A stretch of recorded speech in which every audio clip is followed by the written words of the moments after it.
여러분 안녕하세요. 이 교시는 선생님이 왔어요. 교과서 74쪽에 마음을 전하는 글쓰기를 같이 배워보려고 선생님이 왔습니다. 자, 1번 그림을 보고 전하려는 마음을 떠올려 봅시다 있어요. 4개의 그림이 있는데요. 첫 번째, 여기 여자아이가 내가 싫어하는 별명을 부르면 놀려서 미안해 라고 말하고 있네요. 이 친구의 마음은 어떤 마음이에요? 네, 미안한 마음이에요. 자, 옆에 보면은 파란 옷 입은 남자친구가 네가 우리 학년 달리기 대회에서 상을 받았다고 들었어 라고 웃으면서 얘기하고 있어요. 자, 이거는 어떤 마음을 전하기 위해서 하는 말일까요? 그렇죠. 축하하는 마음이죠. 이 이야기를 들은 상대방 친구도 웃고 있네요. 네, 축하하는 마음을 전달하는 말이었어요.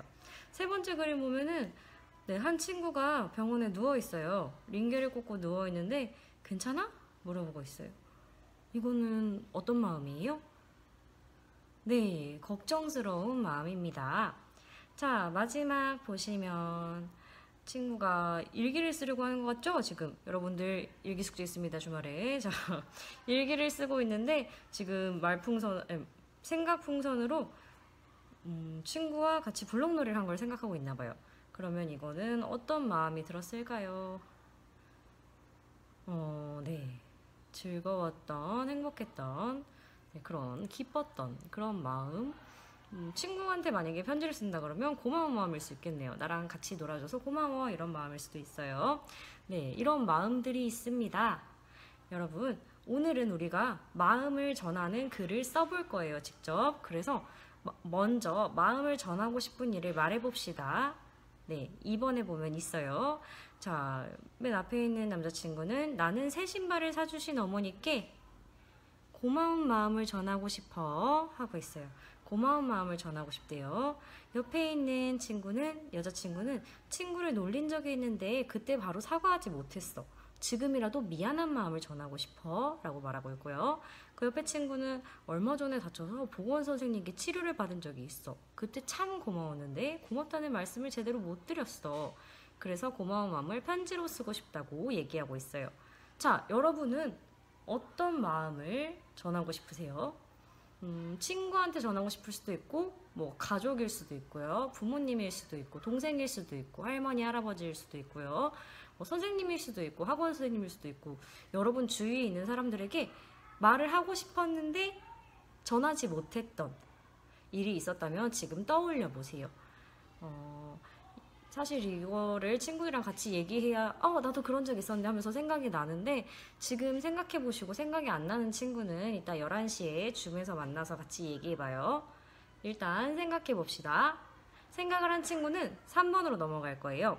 마음을 전하는 글을 쓰는데 필요한 내용을 정리해 봅시다 있어요.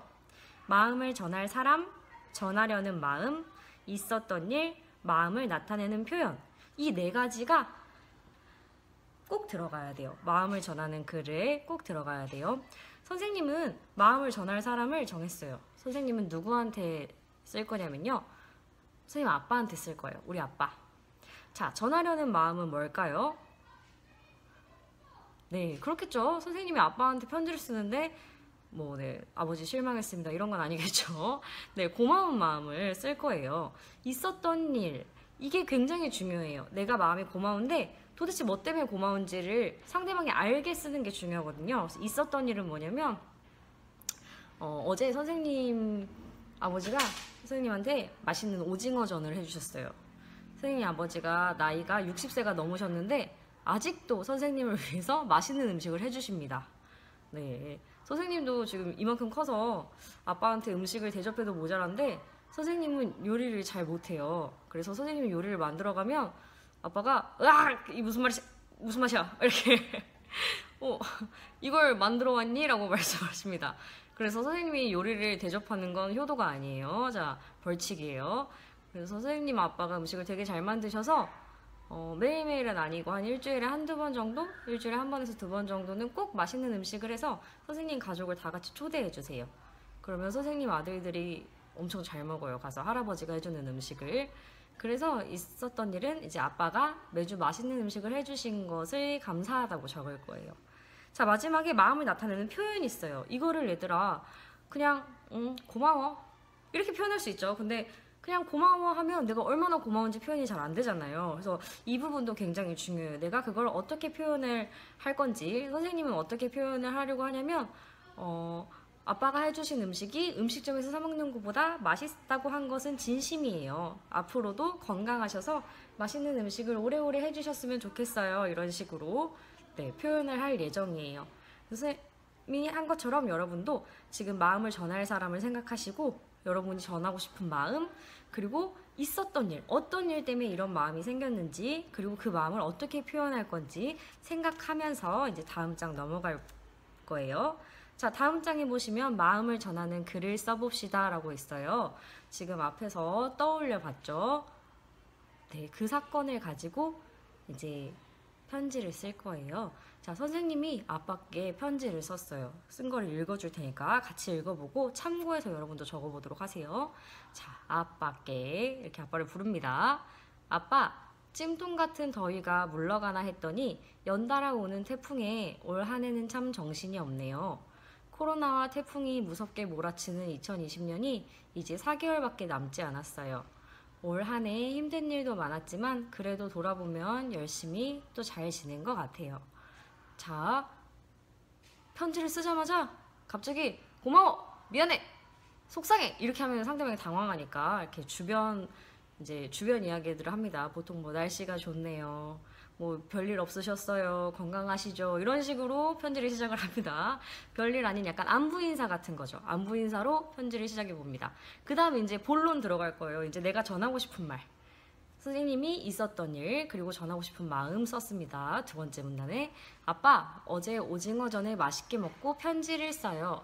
우울할 일밖에 없는 한 해였지만 그래도 2020년의 일상들이 그렇게 우울하지 않았던 이유는 아빠가 만들어주는 맛있는 음식이 있었기 때문인 것 같아요. 코로나가 닥쳐와도 태풍이 몰려와도 멈추지 않는 아빠의 맛있는 요리 덕분에 행복했어요.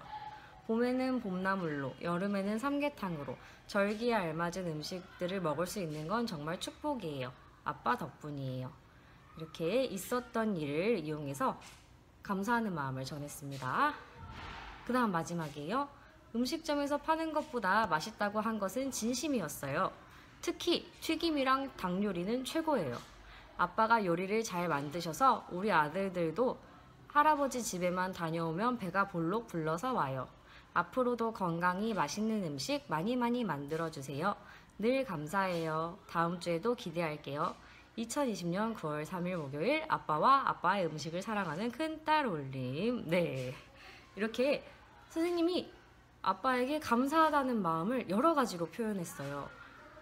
그랬죠? 자, 보면은 뭐 아빠 덕분에 행복했어요, 뭐 진심이에요, 최고예요, 우리 아들들도 많이 먹고 와요, 맛있는 음식 많이 많이 만들어주세요, 늘 감사해요, 기대할게요.